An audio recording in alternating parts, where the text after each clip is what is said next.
So, hello students, we are going to start with the economic survey discussion. So, for the economic survey, we are going to have discussion in two parts. Today, we are going to discuss the macroeconomic aspects, the long-term trends, and the key takeaways. So, basically, we'll try to understand what survey is trying to tell us about Indian economy. Okay, and then there will be a second part as well. In the second part, later we will be discussing the data trends. We will be focusing more on data. Of course, data are required even for key takeaways, but here focus is not much on micro aspects, particular industry, particular sector. That's what not we are going to discuss today. We will be looking at fiscal policy, monetary policy, trade policy. We will be looking at the long-term perspectives on Indian economy, employment, global scenario. So that's just we are going to discuss in this session. So let us start. So the survey is divided into 13 chapters. The chapter one is always very important because it always highlights the key trends here. So in this chapter number one, we discusses the state of the economy. That what is the condition of Indian economy at present, and it's not just Indian economy. From the past few years, we are looking at that global economy is also given a lot of space in the chapter one. So as we will move ahead here, you will notice that first of all, it talks about global economic landscape. And when we talk about global economic landscape, we need to understand that global economy is under a big change for almost the last decade. Okay, and we have added some points as well to what survey did. So this is a document that we have now prepared, and it will also be available for download from tomorrow onwards. इसमें कुछ corrections pending है, some corrections are pending. That's why we have not yet uploaded. So in this document, not only survey but additional points wherever required, some explanations wherever required, I have added, and more focusing on analysis aspects rather than just a summary. Interpretation is what we are focused on now. What do we talk about? The global economic landscape. That globally, what is happening to the economy? So, if we look at the global pattern is quite clear that for almost last 10 years, a trade war is going on, a shadow war is going on between USA and China, and it has expanded from USA and China, and it has now engulfed entire world. So USA has its own bloc, China has its own bloc. Chinese bloc include countries like North Korea, Iran, the Russia, and a handful of other players. Meanwhile, certain players China is trying to woo towards itself. For example, Saudi Arabia. Meanwhile, there are many other smaller countries which are also with let's say aligned deeply with China. Let's say Myanmar or Cambodia, etc. So, because that trade war is going on for last 10 years, we see that there has been increase in trade barriers. That's why global trade is not increasing. Okay. So, we will be discussing this as deglobalization, or the economic survey uses a term fragmentation. Okay. So, that also we will look at very soon. Now, the idea is that global GDP growth is averaging around 3.2 to 3.3%. Means on average, let's say about 3 plus, okay, slightly above 3%. Is it good? Is it bad? So for that, we will compare a decade ago. 10 years ago, the global GDP was averaging around 4.5, 4.2. So it's almost 1% lower. Okay, 1% lower than previous. And it's not just 1% as in. If you look at it, the global population is also growing. If global GDP growth is 2%, then it is merely accounting for the population growth. There is no per capita income growth. That means per capita income growth has reduced to half. When you straightly compare the number 3.2 to 4.2, let's say, you do not see that. It looks like a small decline, but account for population and reduce that. And then you will find per capita income growth is right now around only 1%. And earlier it used to be 2.5%. That is the decrease where it is hurting the global economy. Now, what are the reasons? So, economic survey in various chapters has highlighted several reasons, out of which one is geopolitical shocks. We are all aware what is going on. So, Russia-Ukraine war since 2022, then increase in the cyber attacks. That is also happening across the world, and that is also affecting the businesses. Then tensions in the Middle East, and that also we are aware of the Hamas and Israel conflict. Similarly, disrupted energy supplies and trade routes. So, for example, Suez Canal supply is disrupted because of problems regarding certain countries such as Yemen, Houthi rebels, okay, or Somalia, etc. So, Suez Canal is affected. Similarly, Hormuz Strait is also affected. So, these have also increased the trading cost because now the ships need to carry a lot of security forces with them.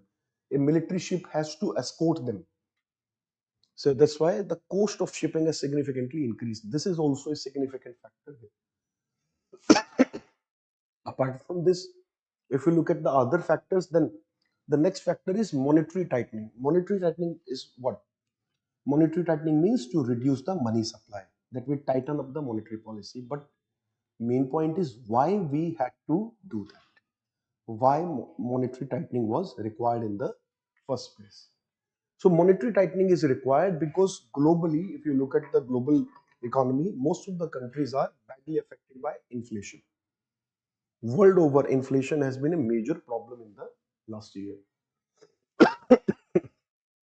So because of inflation, countries had to increase their interest rates, and that is what is reducing the investments.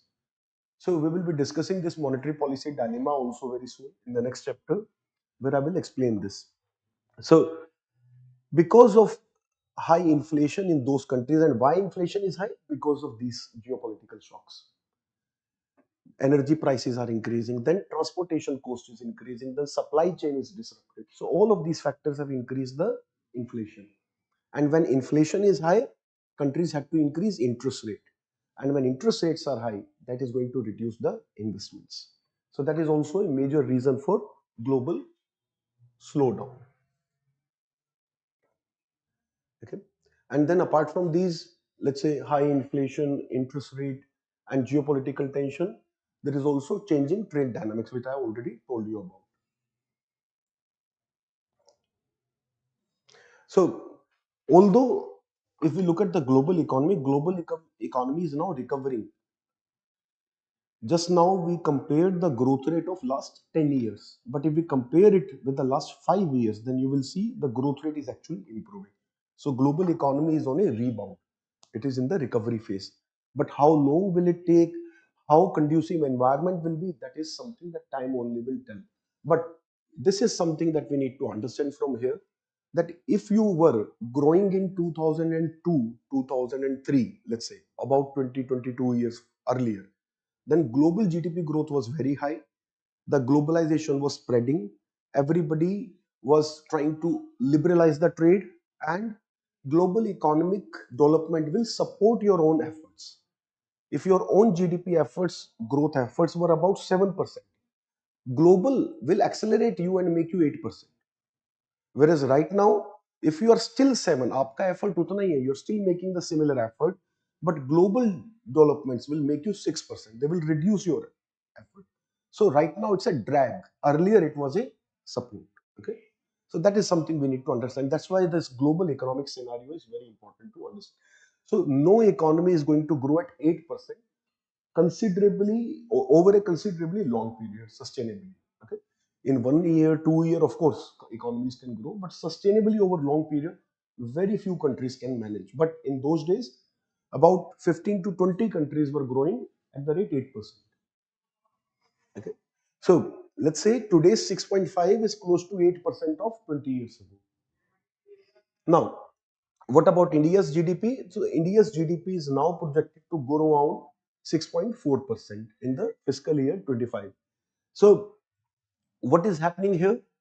For the next year, in fact, we expect this to grow at 7.3, but given uncertainties, let's not take it very seriously because we do not know.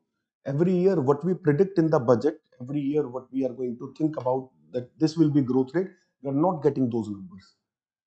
In the last 2 years, we surpassed the growth expectations. This year, we are going to go down from growth expectations. So, expectations are not working these days because of high uncertainty in the system. Okay, so let's not take this number very, very seriously. Okay, now one thing is very clear here, that agriculture and service sector are doing very well, and service sector, which was slowing down after COVID, is now recovering very well. Okay, for example, tourism, etc. There is a clear rebound. On the other hand, agriculture is very consistent around 3.5%. But meanwhile, manufacturing did slow down a bit. Okay, that is a cause of concern because our manufacturing started to do well after the COVID. What is the reason? The supply chain disruption is the reason for manufacturing slowdown. Okay, so that is also something that we'll be discussing. Now, why Indian economy is able to grow faster than the other countries, most of other countries? So one of the key reason, India is not dependent on global factors that much as compared to China, as compared to some of the European countries like Germany, etc. India still is largely dependent on its own domestic demand. And since that is not very badly affected, that is still reasonably growing, our economy is also reasonably growing. Okay. So our domestic demand remains strong, and with the revival of services and consistent rural demand because of agriculture, Indian economy is, despite all the issues in the global economy, is still managing a healthy rate.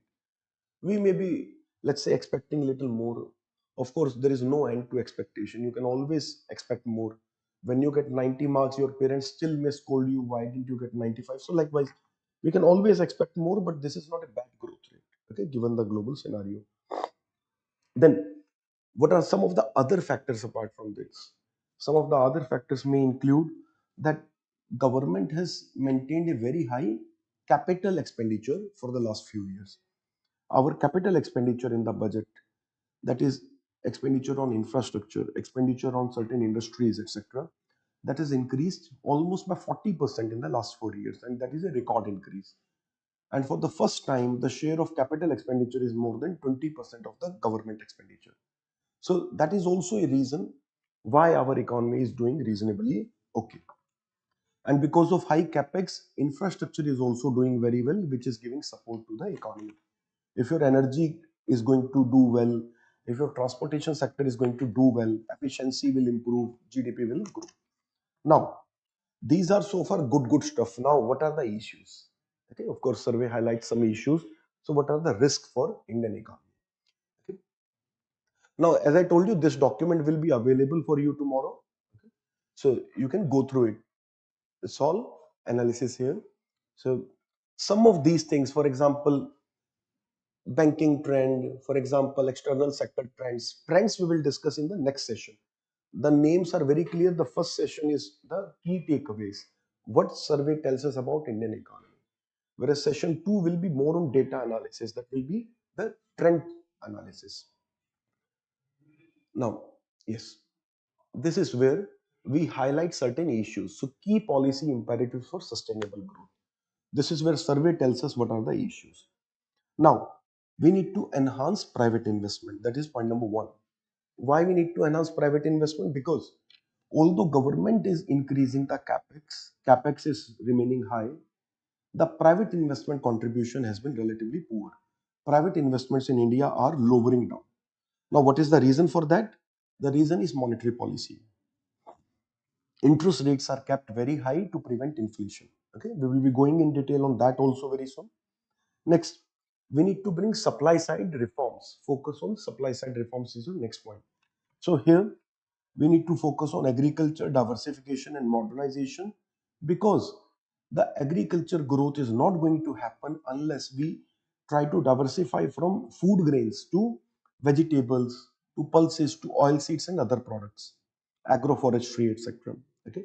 Now, for example, if you look at the inflation in India, which we will look at in the next section also, then majority of inflation in India, one third of inflation in India is only because of two entries. Which are those two entries? Vegetables and pulses. They account for one third of inflation in India. Okay. So we need to focus on them much more. Production should increase in those areas and the supply chain should become stable. Okay. Next,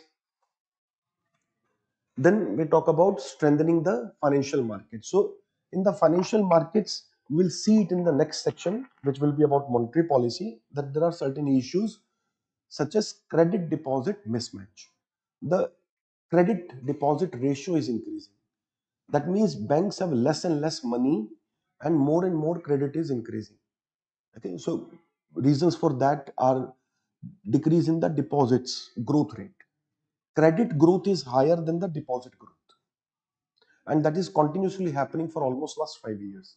Means people do not want to keep their cash in banks anymore because banks give less interest, and people are more and more interested in stock market and other alternatives. For example, meanwhile, if you look at the capital markets, the capital market participation has increased 4 times in the last decade. Okay, if there were 2.5 crore people, now there are 10 crore people. I will give you exact numbers tomorrow in the next session. But अगर capital market में लोग जा रहे हैं तो कहीं तो कम होगा, it will reduce somewhere. So in banking the money is now getting less and less, and this is something that we need to address. We are not a country like USA where the fund largely come from central bank. Here the fund largely come from public itself. So if this is going to happen sustainably, if this is going to happen sustainably, then we will face a challenge where RBI will have to finance banks for credit growth. Okay, अभी banks का ज्यादातर credit growth जो है वो अपने पैसे से होता है. They are doing resource mobilisation. But when RBI is going to give them money, that will be called refinancing. So nature of economy changes completely when you change away from resource mobilization to refinancing. So Indian economy may also get into refinancing zone. Then we have other areas, for example, sustainable growth. So, sustainable growth, why are we talking about? So, we need to understand that climate change is a reality, and we need to make sure that it has least possible negative impact. It will have negative impact, that is without doubt. But how do we minimize that? So that is not something new. That is something that we are reading for last 10 years continuously. Renewable energy, green infra, climate resilience. यहाँ कुछ भी as such नया नहीं है. This is almost a repeated point. But anyways, certain issues, if they are long term, if some issue is not resolved, it is going to remain there. So of course, it will be repeated same to same. So likewise, it is here. Then we need to boost human capital. So human capital, why? Because India arguably can have demographic dividend. Dividend is something you get against investment. You buy stocks of a company, let's say you get dividends. You invest in a company, you get dividends. So dividends is something that you get against your investment. So here we need to invest in the human capital to get the dividends of demography.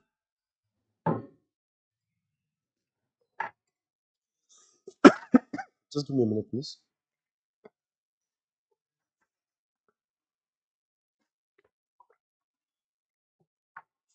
Okay, so demographic dividend is not something that is going to fall. It's not a windfall gain. What is windfall gain? For which you do not have to make sacrifice, for which you do not have to make effort, something which automatically occurs for you. That is a windfall gain. And the concept of windfall tax also come from it. So it is not a demographic windfall. Focus on the word.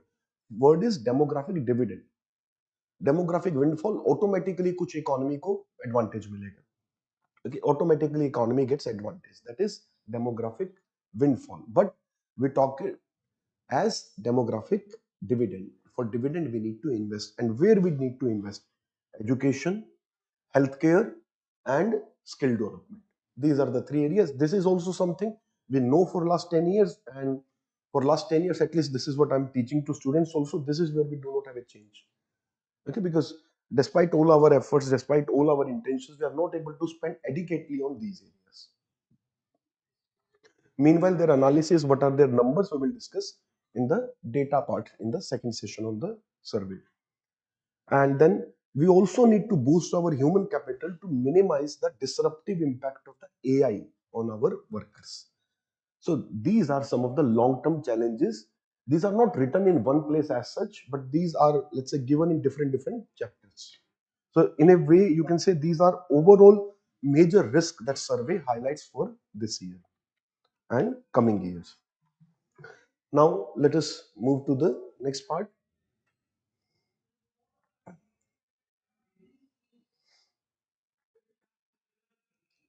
So my second segment of the discussion today is monetary policy. Regarding monetary policy, we need to understand that there are twin challenges of inflation and credit expansion. Okay, what do you mean by twin challenge? That monetary policy is always about maintaining the balance. It's not an easy thing to do. It's a tightrope walk. Why do we call it tightrope walk? Because if you do slightly less, you have one problem. If you do slightly more, you have another problem. Okay, if your rope is too tight, monetary policy means money supply largely. If money supply is too tight, it will create problem of low growth. And if money supply is too much, it will create problem of inflation. So in order to control inflation, yes, in order to control inflation, we need to reduce money supply. We need to keep money supply under control. Meanwhile, in order to have growth, in order to have more growth, we need more investment. And investment will increase when we have low interest rate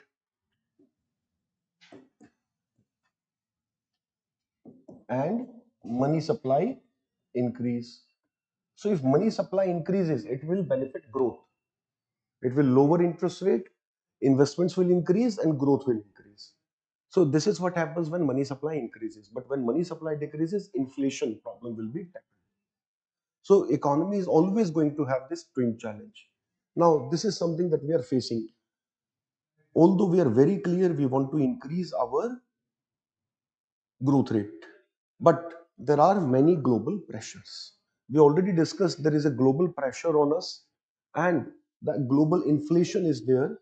If other countries have inflation, then their exports also become more expensive, and hence our imported components cost higher. Then there is supply chain disruption, which has also increased cost. Then we also discussed in the previous section that geopolitical issues, then increase in the trading cost, shipping cost, all of them have increased.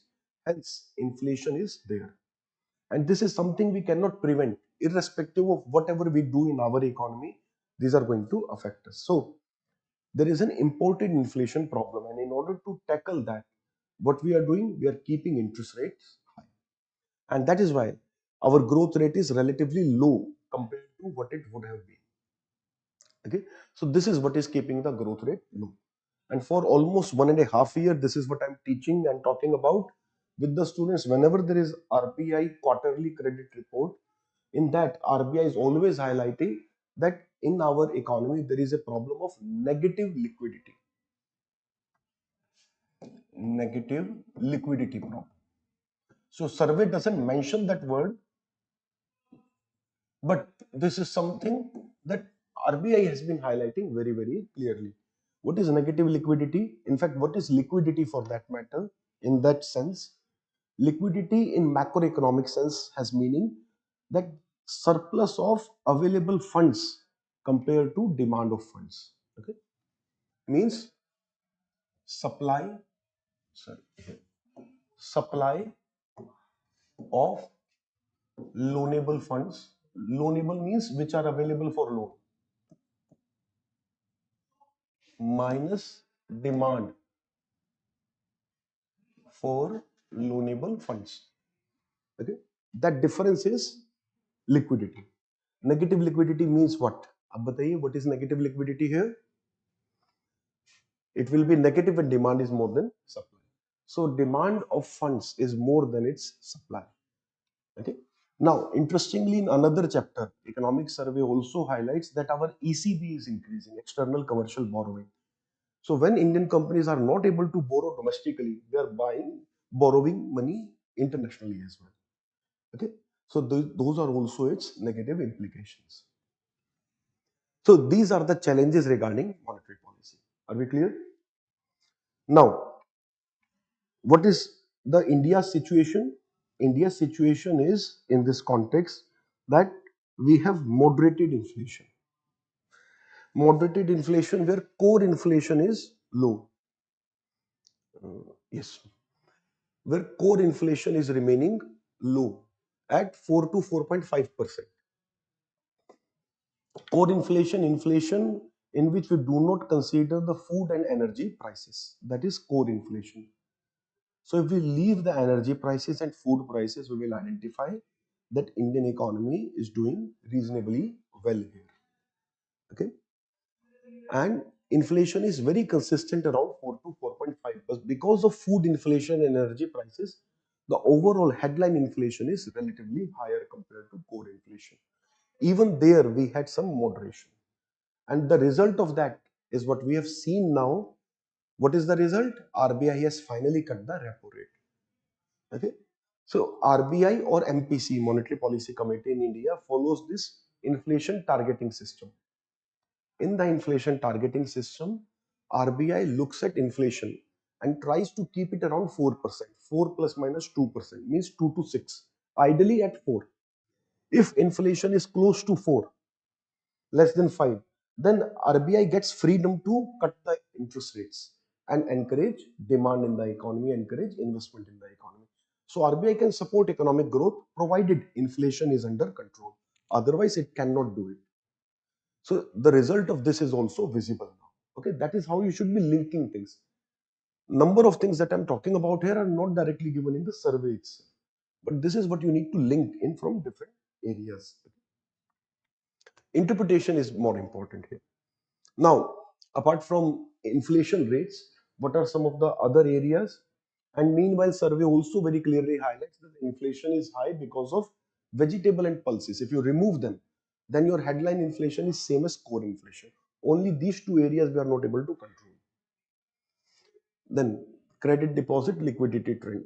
Here we have already discussed even in the first section that we are facing a problem where the banks deposit are not increasing fast, but their credit is increasing much faster. And what is the impact of this? We see that our credit to deposit ratio has increased from 67 to 71%.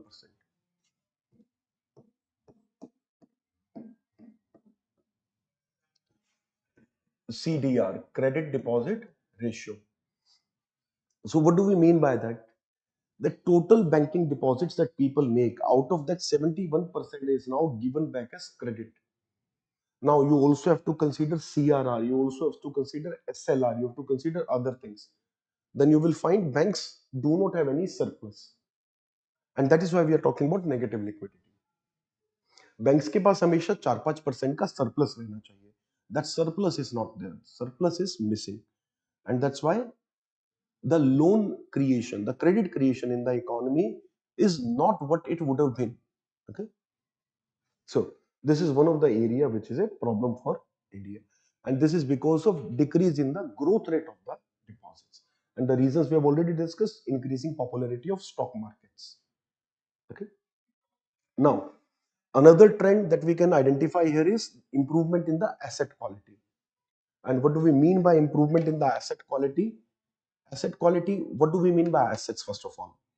For bank, assets are the loans given by bank and liabilities are deposits of the bank. Okay, we call them NDTL, net demand in time liabilities. And what is capital? Capital is the money which belongs to bank, which bank makes from its own profits. Okay, and it also has to maintain capital. Capital acts as a backup. In case you create credit very poorly, then your own money can be used to repay to the depositors. Okay, so capital should remain high, whereas the NPA, non-performing assets, should remain low. And over here we see good thing that NPA have now reduced to 2.6%. Okay, 2.6%. इसमें क्या होता है? There is a bit of a trick here. Instead of, let's say, net credit, they have used gross loans. If you look at as a ratio of net credit, then it is around 4%. So sometimes they use certain numbers which are more favorable. Okay. So वो थोड़ा हो सकता है, but then still it's up to you how do you interpret. What is the difference between gross loans and the net loans?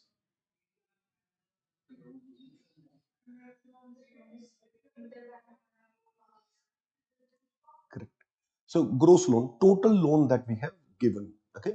Then what are the net loans? From that we need to reduce interbank transfers, interbank loans, transactions, and also certain loans which have been repaid earlier before their term, and we need to make some adjustments.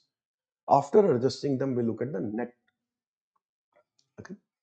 So 2.6, still it is a good number. There is an improvement, of course. Okay. And meanwhile, CRAR, capital to risk weighted assets ratio, is now 16.7%, which is all time high. Okay, so our assets, they are improving their quality. Okay, NPAs are reducing. Meanwhile, CRAR is increasing. So this is also an important trend regarding the monetary policy. Since we are looking at key takeaways, I'm not right now looking at, let's say, survey also talks about the sectoral credit analysis. Agriculture में कितना credit है, industry में कितना credit है. So it does talk about how much credit is given to agriculture industry.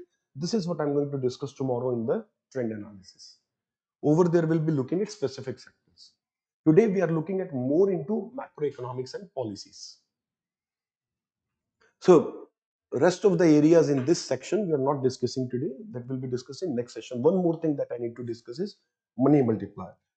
Another thing that survey has highlighted this year, and this is something that I've been talking to students for a long time, but survey has now reflected clearly that money multiplier has increased. Survey doesn't identify the reason, but reason we have already identified a lot of time with our students. The money multiplier is increasing because of increase in digitization, UPI, etc. So people do not have that much of cash requirement.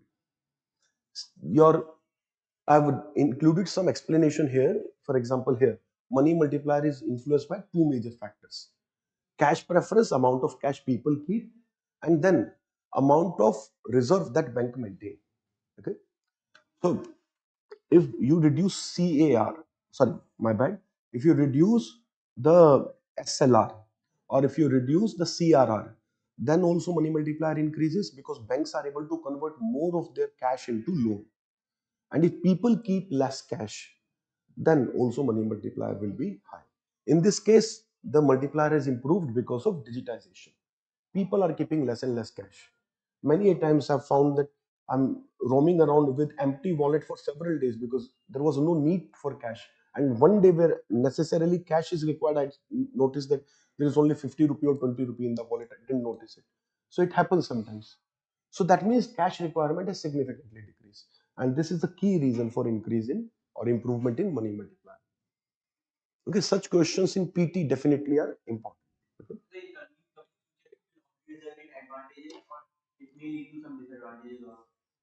Money multiplier decrease is advantageous because our servicing cost reduces.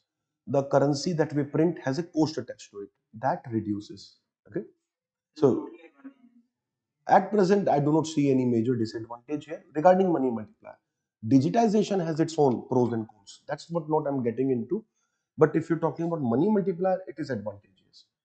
And perhaps it will increase significantly further when we introduce the digital currency. Okay, CBDC. Then the survey this year has given a lot of focus on rural credit.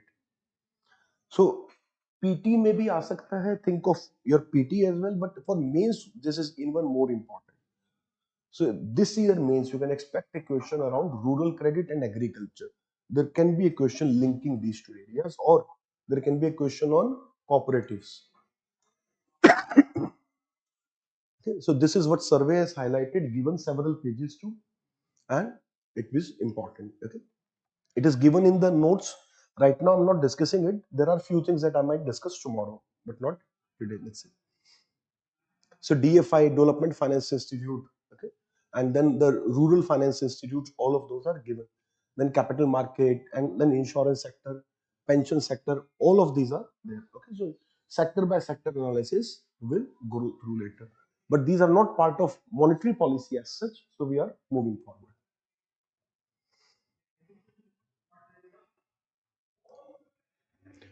Now, before we move to external sector, let us briefly discuss the fiscal policy aspect. Okay, fiscal policy aspect is from budget. So it is not here in the survey, but a few things that we need to talk about from the budget also we will discuss. So regarding fiscal policy, I'm interested in the deficits and the debt.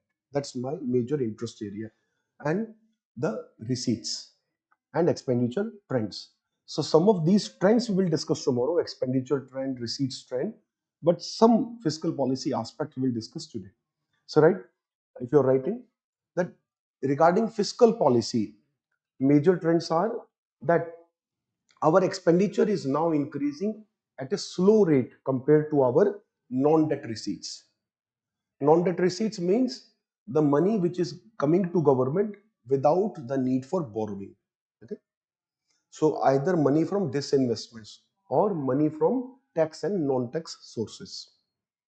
So that is a good thing because if your non-debt receipts are increasing faster than your expenditure, what will be the immediate impact?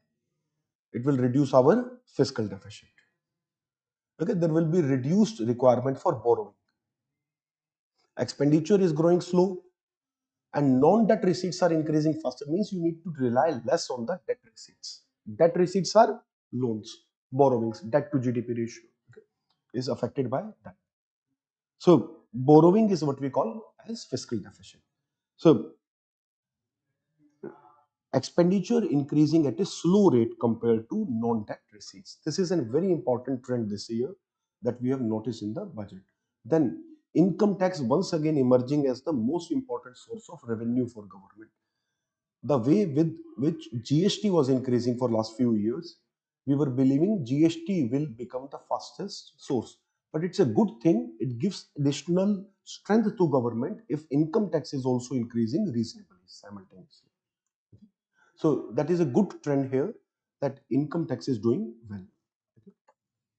Then if you look at the overall debt, if you look at the overall debt, the debt ratio has reduced to 56%. Debt to GDP, it has reduced to 56%. And at one point it was as high as 61%. That was in 21. After COVID, government had to borrow a lot of money. So in 2021, the debt to GDP ratio was 61%. Since then, every year it is declining by almost 1.5%. So we see a healthy correction in the debt to GDP ratio. By the way, our debt to GDP ratio was almost 47% in 2017. It was purely because of COVID, it increased by almost 15% in 2-3 years. Let's say 3 to 4% it increased because of poor performance of GST in the first 2-3 years, and then the COVID. These are the two reasons why our debt to GDP ratio increased. So over there we are noticing a significant decrease, and that's a good trend. Then if your debt to GDP ratio reduces, then what else reduces? अगर total loan मेरा कम है, if my debt to GDP ratio is less, then EMI that I have to pay will also be less. So that means interest payment. Okay. So interest payment are now reduced to 25% compared to 29% in 21. So interest payment, if they are very high, that means you have very less money left for other expenditures. In India, committed expenditure is very high. Committed expenditure is interest payment plus salaries, pensions, let's say departmental upkeep, building assets upkeep. Okay, so there are lakhs of government vehicles, buildings, etc. They require maintenance. Then you have military expenditure. Then you have subsidies. All of those are certain committed expenditures. Government, certain government schemes are also committed expenditure. Then center has to give money to states also. That is also committed expenditure. Means you have no flexibility. It is already a pressure on you on the day one. For a household, their rent payment, their electricity bill, if they have children, then their school fee are committed expenditure every month. Only if they are earning much more than that, then they will be able to spend on other areas. Our committed expenditure at one point of time were over 80%. In 2021, committed expenditure surpassed 80%. Means we had discretion only in 20% of the funds, which is a very poor state. So thankfully that is improving. Debt to GDP ratio is going down, and as a result, interest payments have gone down. Okay, so interest payments are 25%, and they were 29% earlier. So it's a significant improvement. And there is another metric they use. They use the revenue receipts to interest payment ratio. Okay? कि सरकार ने जितना पैसा कमाया उसमें से कितना गया इंटरेस्ट पे. Okay? Rather than the total receipts or total expenditure. Over there, it has improved from about 42% to 37%. But you do not have to remember that much data. This is fair enough. Okay. And UPSC in PT will not ask you data. Data are required for your needs. Okay. So it's up to you. How do you want to present? So are we clear here? So these are certain important trends that we notice in fiscal policy. Meanwhile, for this year, we expect revenue deficit to be 1.5% from almost 2% previously. Fiscal deficit to be 4.4% from 4.8%. So these are also improvements. So deficits, which were as high as 10% in 21, then reduced to 6.7% in 22, then reduced to 5.6% in 23, and 4.8% in 24 is now expected to be 1.5% next year. Okay. Sorry, 4.4% next year. I mixed up the revenue deficit and the fiscal deficit. So do not get intimidated. I remember data because I teach economics every year. You do not have to remember year to year numbers. Okay? But there is a trend that you can see. There is a sharp decrease in the fiscal deficit. What is the target? Before COVID. Before COVID, which number you are asking? Fiscal deficit. Fiscal deficit was close to 4.55%, roughly. Yeah, we are back to pre-COVID numbers, but we need to improve it further. We need to make it more close to 4% and then eventually 3%, which is target. So around 2016, we were around 4%. Okay, 4.1, 4.2. So this is about some of the numbers in fiscal policy that I wanted to discuss. So state of the economy, I hope is clear to you now. Last areas in the state of economy where we need to discuss the trade. So we talk about the trade policy here. So first section is same. Disruptions and uncertainty in international trade. We've already discussed that. That's why I've written here, already covered in chapter 1. So geopolitical conflicts is repeated there. Then apart from that, we notice some unique points where we talk about climate events. Okay, what are the climate events? For example, let's say a reduction in the water flows in Panama Canal, which has affected the global trade. And similarly, there are other climate related changes which have affected the supply chains. Similarly, a significant increase in protectionism and non-tariff measures. Non-tariff barriers or non-tariff measures. Okay, two terms are same. So what we see here is, on the one hand, countries are increasing their custom duties. On the other hand, they are also using technical barriers to trade. What are technical barriers? Technical barriers that on technical criteria we refuse, that we do not allow this product. Best example, Euro norms for car. Our car may be better than European in terms of quality, but they will not allow it to be imported in Europe unless it matches their Euro 4 or Euro 5 norms. So ये क्या है? This is a technical criteria they have defined, that we will not allow an import if it doesn't meet my requirement. Okay. So that is a technical barrier. There can be a number of barriers like that. For example, if any coal is going to be imported, we look at the choking ratio. That's not my domain anyways. So we look at that number. Okay. Or let's say we import oil, we look at the octane number. Or we import steel, then we look at the carbon ratio. Or we import oil, we look at the ratio of hematite ore to the other ores. Okay, pig iron or wrought iron. So those things, what are they? They are technical barriers. Okay, technically हम ऐसा condition लगा दे जिससे import ना हो पाए. Let's say we say that we will import rice only if it is 5% moisture. So no rice ever has 5% moisture. Rice minimum has 14-15% moisture. So basically, this is just using a non-transparent measure to affect the trade. So what do we have? We have this agreement, TBT agreement in WTO, which will tell you that you cannot have your will. आप ऐसा नहीं कर सकते that you have 5% moisture requirement. Certain technical barriers have to be defined according to the category's normal features. You cannot create special norms there. So those are the agreements in WTO. But still, despite all of them, there more and more countries are using them for trade barrier. No, free trade agreement won't be able to stop anything. Free trade agreement is mostly about the tariffs. Meanwhile, if you look at the India's tariff used to be 48.9%, almost let's say 50% in year 2000. It sharply decreased to let's say almost 9% for the FTA countries and about 11% for the non-FTA countries, let's say by 2012. But since then, it has once again increased to 17%. So we are increasing the import duties again. Okay. So what does it show? That there was globalization happening at one. Yes, हाँ मतलब अब कह सकते हैं, but I'm talking about something else here. You need to focus on that there was a globalization which was happening when tariffs were reducing. Meanwhile, now there is deglobalization. As a result, tariffs are increasing. Okay, that is what I was trying to highlight here.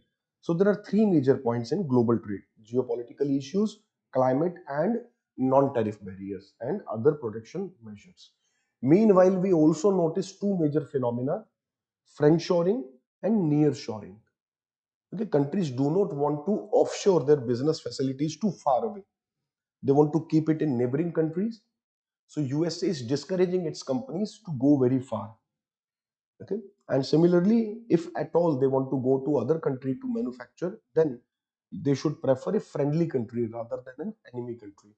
So basically, to reduce their investments and dependence on China. This is a hard lesson they learned after COVID. That during COVID, when supply chain was affected, then USA noticed that so many things are not available to people in USA purely because China is not able to supply. Okay, so that is too much of dependence on China. Not just raw material, finished goods. USA doesn't manufacture anything today. Almost every manufactured product is imported. Luxury from Europe, Italy, Germany, etc., or France, and let's say efficient and reliable products, let's say from Japan, and relatively cheaper products from China. So that's what USA does. आपके questions में लेता हूँ, एक बार मैं discuss कर लेता हूँ. I will take your questions after that. Okay, so no problem in taking doubts, I'll take them, but let's just end this session, then I will take doubts. So this is clear to us. Protectionism is a problem, then near shoring, friend shoring is a trend that is very noticeable in the international trade. Then India's trade, if we look at, then survey very clearly talks about that our exports are doing healthy. Our exports are increasing at a good rate, and for past few years it is in fact quite visible.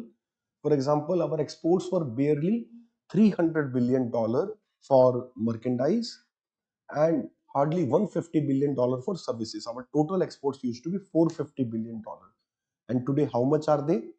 Only services exports today are close to $350 billion, and merchandise itself was close to $450 billion. Last year we touched almost $780 billion in exports. This year we have achieved 602. Mind it, it is in 3 quarters. Okay, it doesn't include the last quarter. So last quarter, if you include, it is likely to touch 800, 810. So this is a good export growth.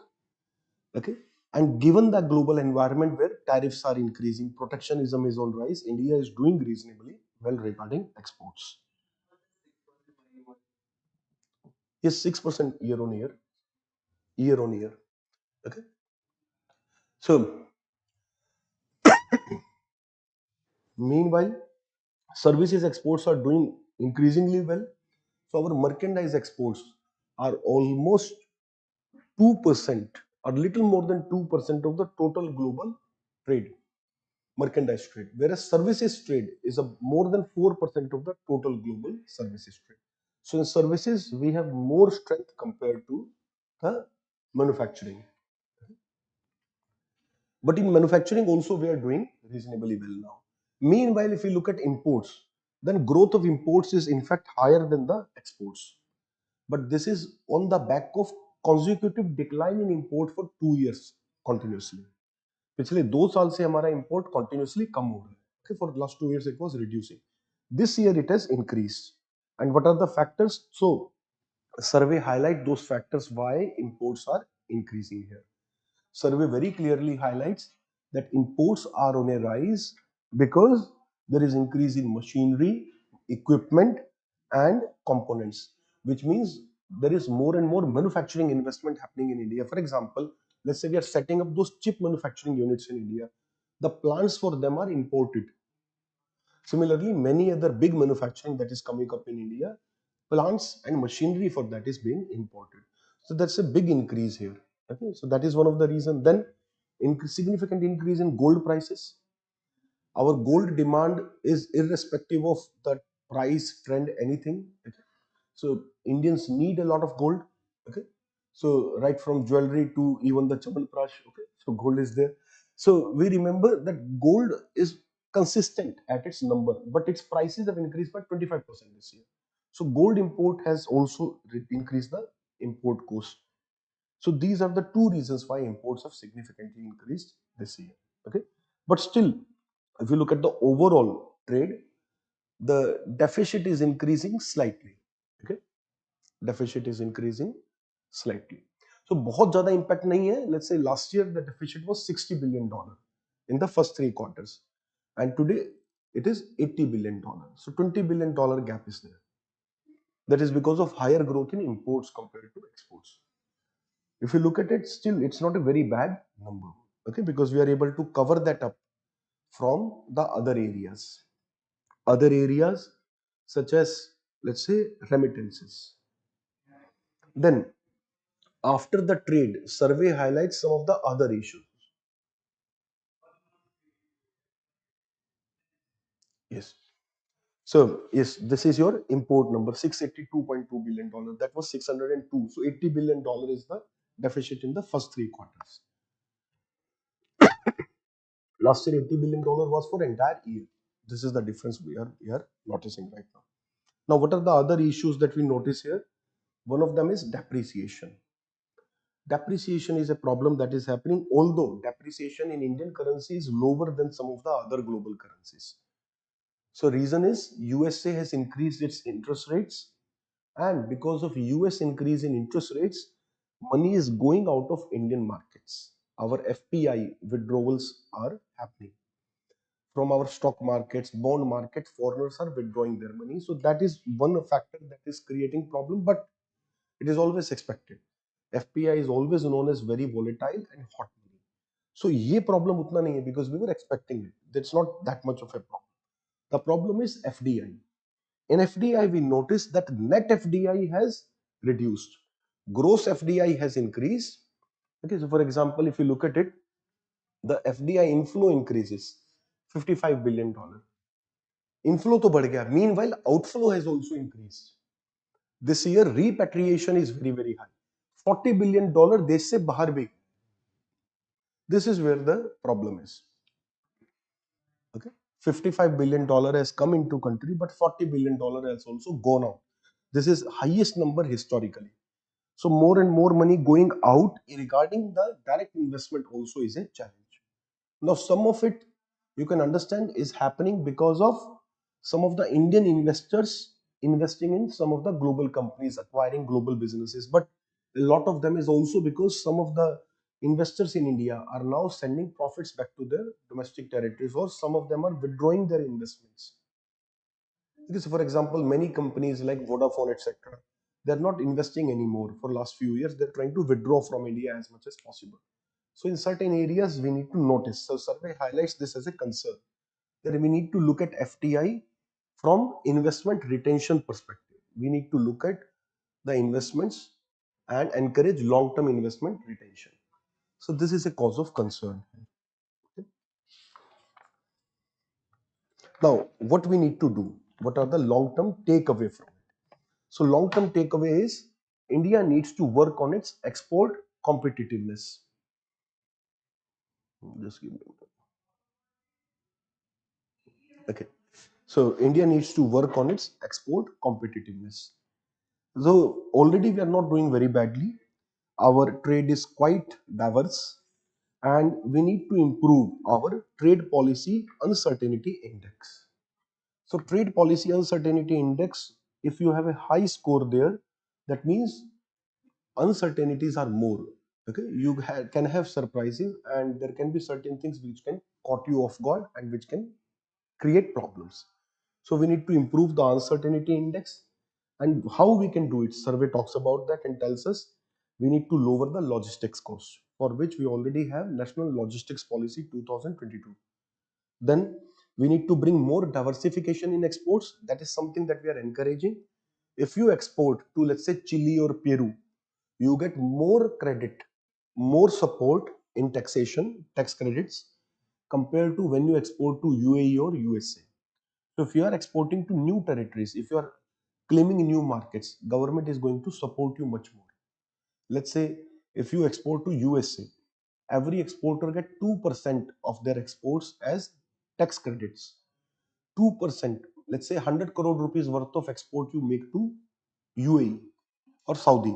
These are traditional trade partners. So it's not something for which a lot of efforts are required. These are well established markets.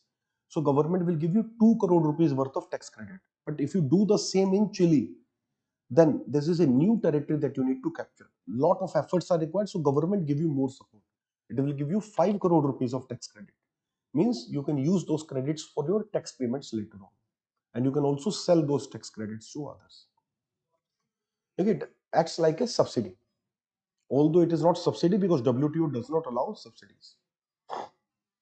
So export subsidies are restricted, so we can only give tax credits.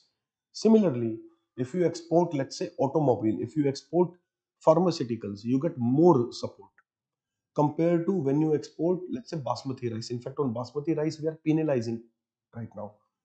If you export textile, we are not going to give that much support. However, within textile on ready-made garments, we give more support. So one important aspect of our trade policy is encourage those exports which create more jobs. That's why ready-made garments are also in focus. Leather is in focus. Handicrafts is in focus because they are more labor intensive. So these are key parameters of our trade policy right now. If I have to summarize trade policy, what is trade policy? पांच बातें हैं. First, diversification, diversification, diversification. पहले तीन point है diversification. Diversification in product basket, exporting more and more different types of product. Do not become dependent on handful of products. Okay. Second, diversification in trade partners. You are trading with more and more countries and are not dependent on one or two trade partners. And third type of diversification, what is that? Diversification regarding our trade pacts, diversification regarding our agreements. More and more countries we should sign, let's say FTAA. Okay. What is FTAA? DTAA, double tax avoidance agreement. Okay. Similarly, there are many other types of agreement. FTA is there. Okay. So free trade agreement, then CECA, comprehensive economic cooperation agreements. So with more and more countries, we should be signing such type of agreements. Okay. And by the way, for all our online students, this year, what we are doing, we are launching a short module for economy, almost for free. We will be charging a very low amount just for registration and maybe for material. So something like 250 rupees or something, a nominal charge for 5 sessions, in which we will discuss budget and survey. But over there, we will be covering all the terminology in detail, and notes for terminology will also be provided. So in detail, from PT perspective purely, we will be discussing all the possible terms up to almost, let's say, 120, 150 terms we will be discussing along with survey and budget. And we'll also be going into all the possible areas from PT perspective specifically. So that will also be announced very soon. So if you are interested, you can keep track of that. And our objective is, again, I'm saying, is not to make money here. It's just a registration course so that, let's say, serious students come. Okay. Free registration if we offer, 100 रुपए या 200 रुपए charge करने से कुछ होता नहीं है. The reason is that if number of students register, we know how many are coming and how many are not coming. Free course when we launch, 2000 student register करते हैं लेकिन क्लास में आते हैं let's say 20. Everybody will register irrespectively whether they are serious or not, but When you have to pay, even if it's a very small amount, it requires some seriousness. That's the only reason. So the next point that we are discussing is that we need to become part of the global supply chain. That is also one of the objective of our trade policy. Another objective of our trade policy is the promotion of labor intensive products. And nowadays we are also focusing on e-commerce based exports. So let's say on Amazon USA, Indian products should be listed. Amazon UK, Indian products should be listed. And ये हो पाए इसके लिए हमें supply chain का part. You need to become part of supply chain for that to happen. So your products can be listed on, let's say, Amazon UK, Amazon USA, or other countries only when Amazon is able to, let's say, give a realistic estimate that they can supply this product within 14 days, within 7 days. If movements of products from Indian port is fast and reliable, then only it will happen. So unless we improve our supply chain system, it is not going to happen. Okay, so for example, I can tell you about an incident.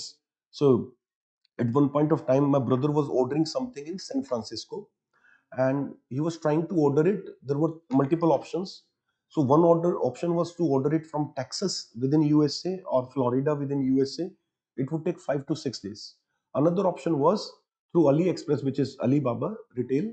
So through that platform, he could order it from Shanghai, and within 4 days, they were claiming that they will deliver from Shanghai to USA on your doorstep. This is the success of supply chain. Okay, India में हम अभी सोच नहीं सकते. If you need to supply something from India, you need to ask for minimum 40 days, and you cannot give guarantee of 40 days. That's the problem that we need to understand. So जो e-commerce की बात है ना, बात तो ठीक है. This is good that we are noticing that, but we need to make so much drastic changes that right now it is only, let's say, a distant dream. But yes, distant dream भी आज देखेंगे तो 10 साल बाद पूरा होगा शायद. So somewhere we have to start. So we already started this by launching Sagarmala, and we are further improving it by improving our ports and reducing the container loading time. So that is improving, but still it takes more leaps of productivity. Okay.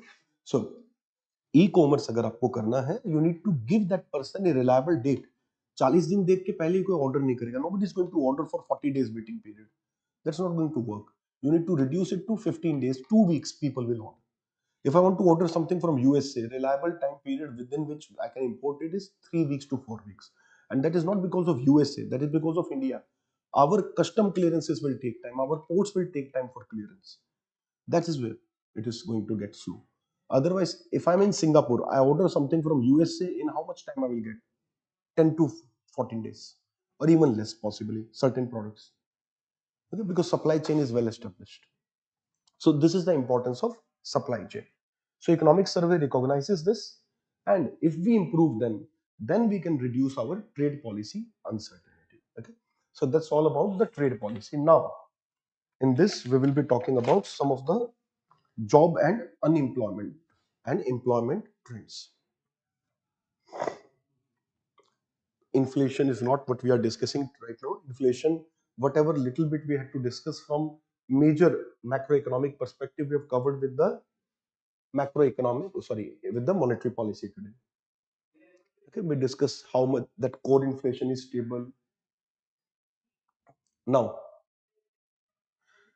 next is, yes, this is the medium to long term deregulation and growth. So, this is where economic survey is talking about certain long term issues. So, economic survey highlights that if India wants to become a developed nation by 2047, then it needs to, let's say, grow at the rate of 8% continuously for 20 years. Are we growing at 8%? No, we're growing at 6.5%. So we need to do something exceptional if we want to achieve that growth rate. Okay, right now this is little far. Okay, now if we move ahead, then IMF projects that India is going to become $5 trillion economy by 28. Earlier we were expecting that we will be able to do it by 26. This is delayed by 2 years. Again, 26 was the target counting for COVID. Before COVID, we were expecting to do it by 23 actually. Okay, so in 2015, we started talking about how we can become a $5 trillion economy by 2023. 22 पहले बोला, फिर then they immediately improved it to 23. 22-23 financial year they said. Then COVID happened, then they revised the target to 26. 26 financial year is now there, and we are where, if we account for, let's say, PPP, the growth is reasonable. We today could have been around $4.4 trillion, but we are $4 trillion. Why? Because in last few years, rupee has fallen by more than 10%. So rupee क्योंकि गिर गया है, rupee has fallen against US dollar. Our nominal GDP in dollar terms is not increasing that fast as it should have been. But if we look at in the rupee terms, our growth is reasonable. If the rupee would not have fallen, we would have achieved this $5 trillion by next year, 26 itself. Okay, accounting that it is 28, and then by 36.3 trillion dollar. And IMF expect that India can actually achieve it. According to IMF, India should be able to achieve it. IMF is very clear. IMF says we are talking about nominal GDP, not the real GDP. मतलब आज के prices पे वो $30 billion नहीं होंगे, trillion dollar. There will be $30 trillion from that 47 prices. India will be able to achieve more than that or equal to that. But हमने क्या nominal में बोला है? नहीं, हमने real में बोला है. That is not happening. Be very clear, that is not happening. So very soon you will see government will switch over silently. Reports में change हो जाएगा nominal GDP. Okay? So any government will do that. Okay, yeah, governments always they do that. So let's not focus on that. What we are doing is reasonably okay. I already told you 6.5% today is quite good given the global environment. So it's not that bad. Just because we talked about a very ambitious target doesn't mean you should be start taking it very, very seriously. Now, what are the challenges for this target? This chapter identify that. So challenges are, first of all, geo-economic fragmentation. This we already discussed in chapter number 1, deglobalization, trade war between US and the China bloc. That economic survey has identified as geo-economic fragmentation. Okay. Then losses due to energy transition. In this process, India also need to adapt more and more clean energy. So we cannot grow like USA, UK grew in past. We have to grow keeping in control our emission, our other aspects, and hence for us challenge is even bigger. Okay, so we need to count the energy transition cost that is going to be there. That is a big challenge. If we want to achieve this, that is a problem. If energy transition cost is very high, let's say we find it more and more difficult to achieve clean energy and reconciliation with GDP growth, then we may not be able to achieve that number, or we may have more pollution by that time. Then we need tough structural reforms. Okay, like GST was brought in past, like IBC was brought in past. Now, economic survey, what it is talking about is a very, very difficult domain. Economic survey बात कर रहा है labor reforms की.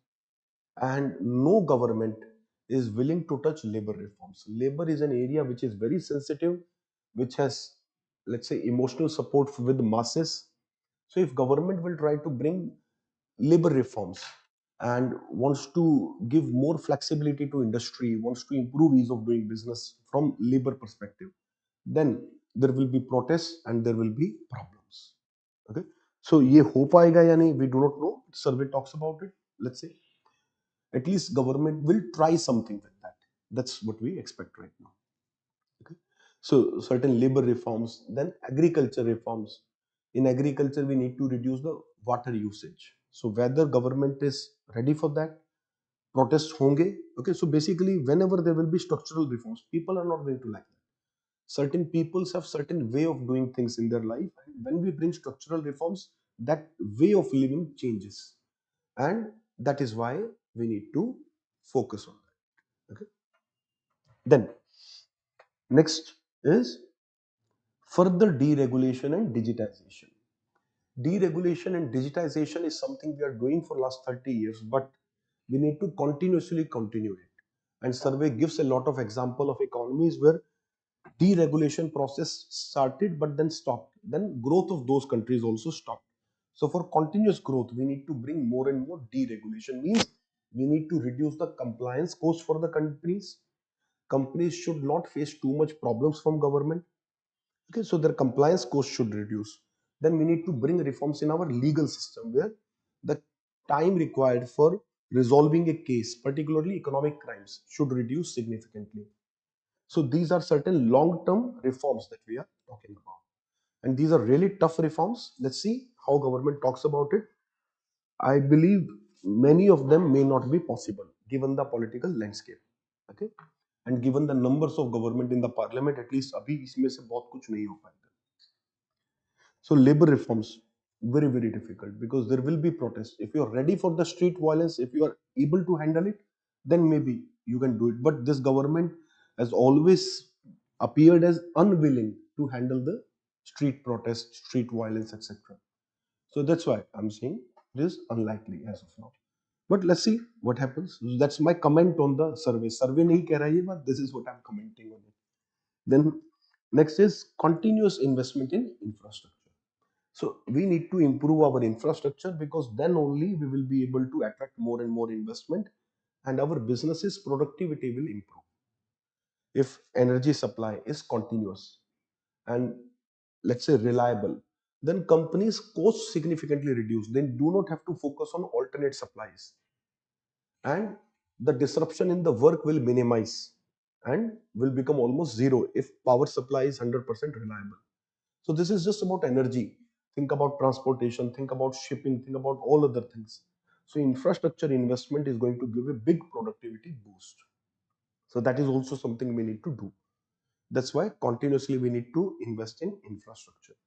Then survey talks about that R&D expenditure, research and development expenditure in India is very low. That is less than 0.5% of GDP. We need to increase it at least 2% of GDP. Countries like South Korea, etc., are spending up to 4 to 5% of their GDP on R&D. So we cannot compete with certain countries if we do not improve R&D expenditure. And the last point that survey talks about here is to reduce inter-regional inequalities. If you look at the services, only 5 states account for more than 50% of services output in India. That is Karnataka, Maharashtra, okay, and let's say Tamil Nadu, okay, and some of the other areas.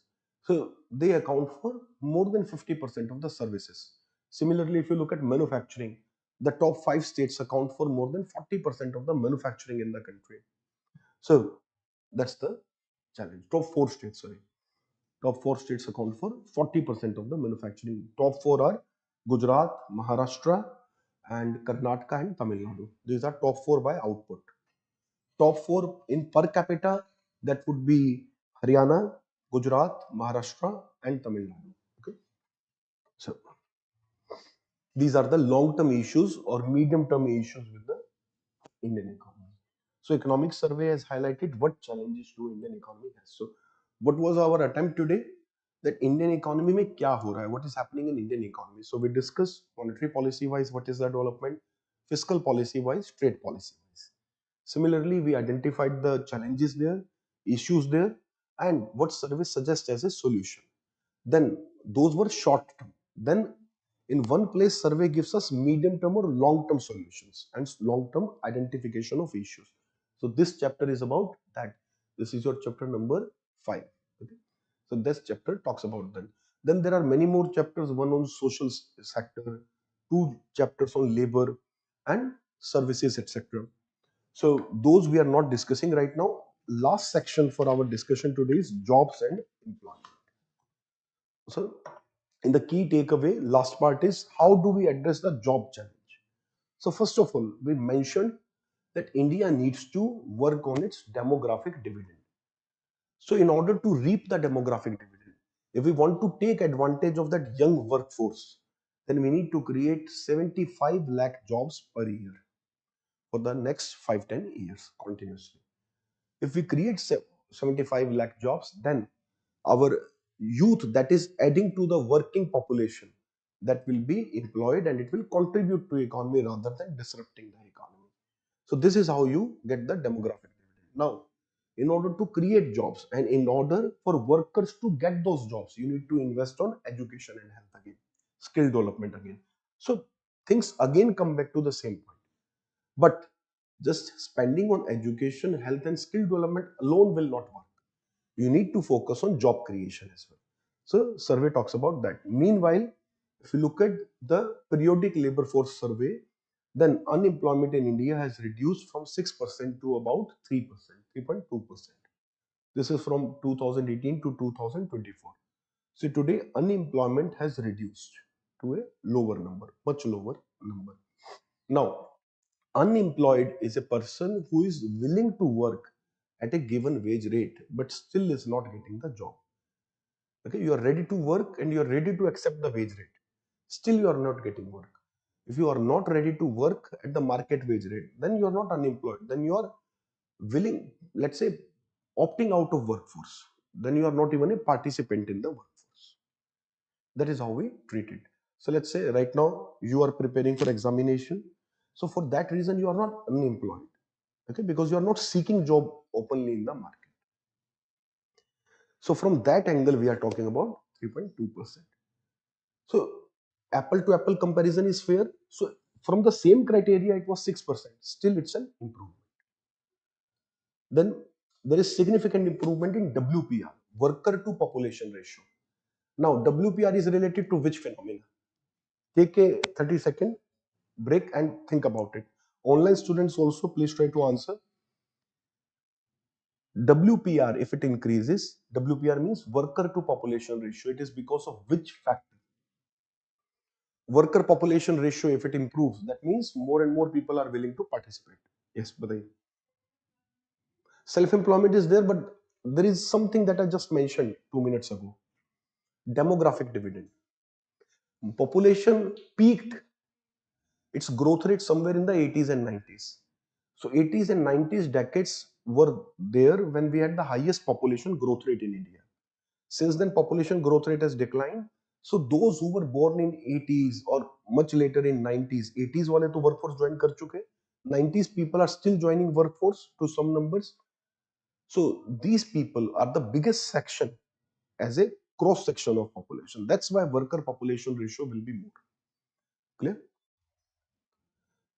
So let's say 60s population growth was relatively low. Less number of people were born.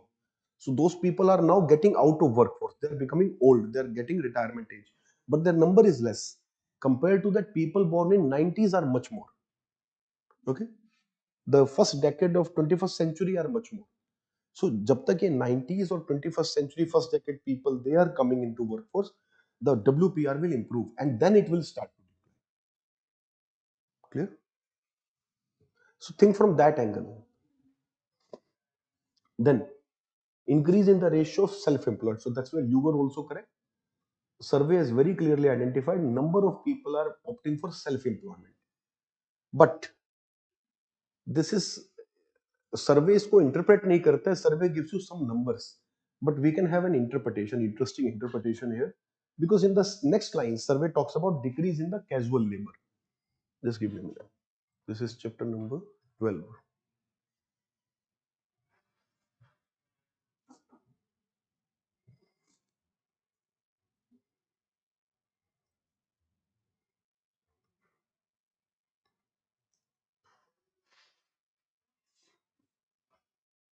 Yes.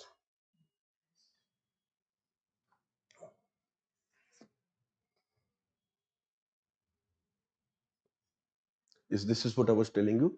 Almost 75 lakh jobs we need to create every year. Okay, for until 2030. Then the trends. So decline in the casual labor with the rise in self-employment. So self-employment is increasing and casual labor. Casual labor means you do not have a permanent job. You work on the day you want to work. You do not work when you do not want to work. So let's say daily wages. So more and more of such people are now opting for self-employed.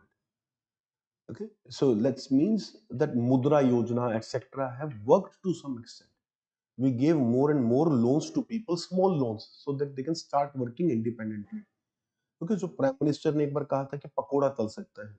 Okay, so that is not meant for graduates, that is meant for those casual laborers.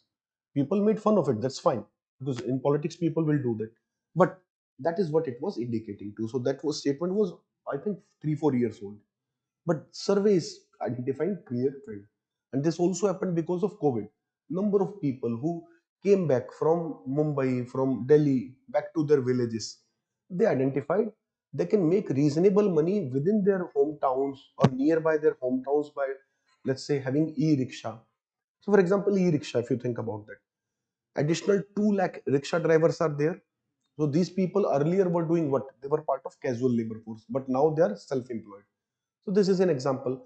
To buy e-rickshaw, you need to spend 1.4 lakh rupees. So for that, you need that mudra loan.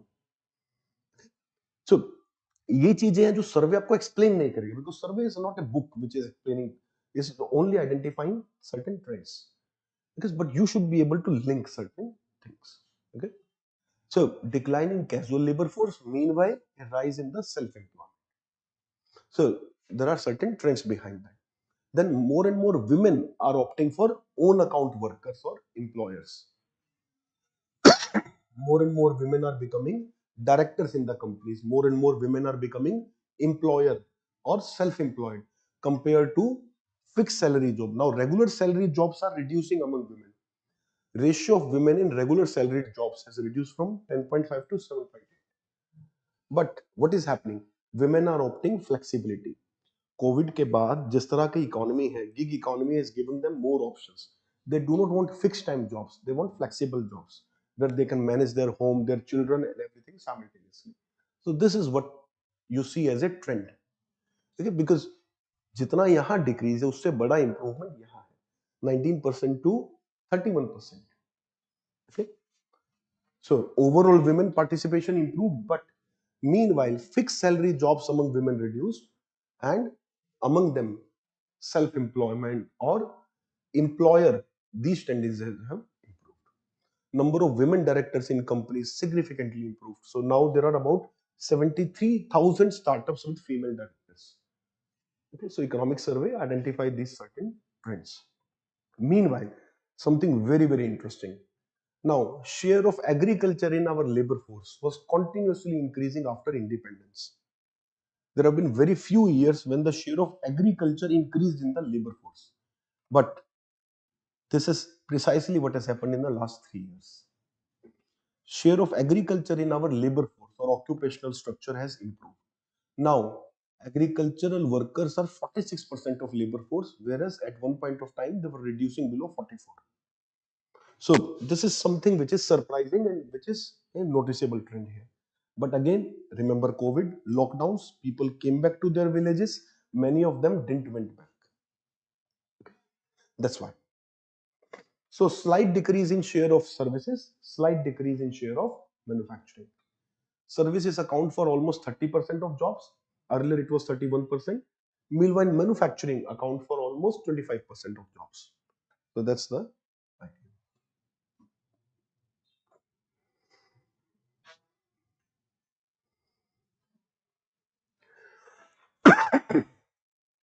And the last point is the threat of AI. So artificial intelligence as a threat is discussed in an independent chapter this year. So you can expect a question on the AI and labor also this year, because earlier there was no data, there was no major source from where you could study. But since survey has covered it in detail, now you have a source. That is why examiner will be tending to ask that. Now, in this, I'm not going into detail here. This is something which is more descriptive and you can read from the notes itself. But there are few things that we need to identify. Economic survey talks about that AI is a disruptive technology right now. Just like steam engines were at one point of time, just like diesel engines were at one point of time, or computers were. When computers came in the 80s or 90s, people were afraid computers will reduce jobs. But this didn't happen. More jobs were created by computers than the number of jobs they actually displaced. So this is what we have identified, that past technological advances created short-term job loss, but later on they created more new employment opportunities. So right now we are afraid of AI. We should be afraid because AI is unlike all the previous. Still, we should never forget this. This may happen. Okay, AI may increase many types of new jobs as well. We do not know about it yet. Okay, we do not know about it yet. So when AI will come, how many people will be required for maintenance or how many people will be required for support? We do not know, but still, it's a very big threat and it is unlike any other past technological disruption. So if AI create new types of business horizon, अगर AI कुछ नया कर देता, then there will be jobs in those domains.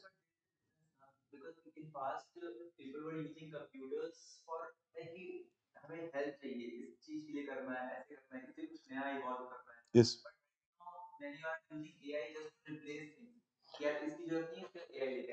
No, I get your point. But even computers were blamed exactly for that. That what five people do in accounting department, computers can do very quickly. What 10 scientists do, the same calculations computer will do in half an hour. So those risks were earlier also. We do not know yet what is the horizon of AI. AI हो सकता है बहुत सारे new areas खोल दे. Let's say in regenerative health. Why you want to ignore the aspect?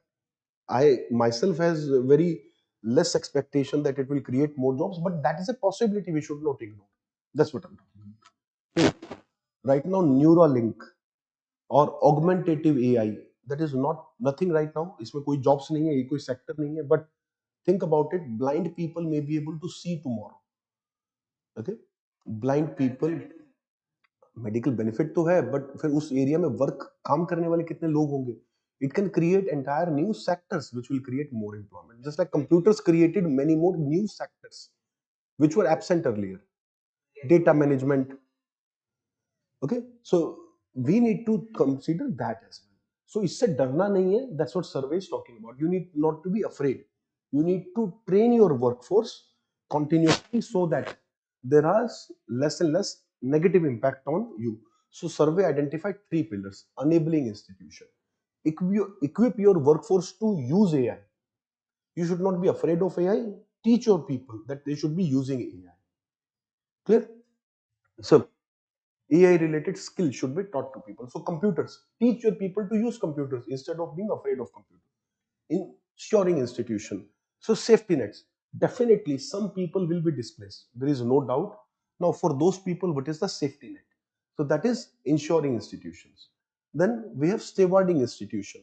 Stewarding institution as in which is going to take care of AI's development in the economy, that it is ethical, that it is least disruptive in the progress.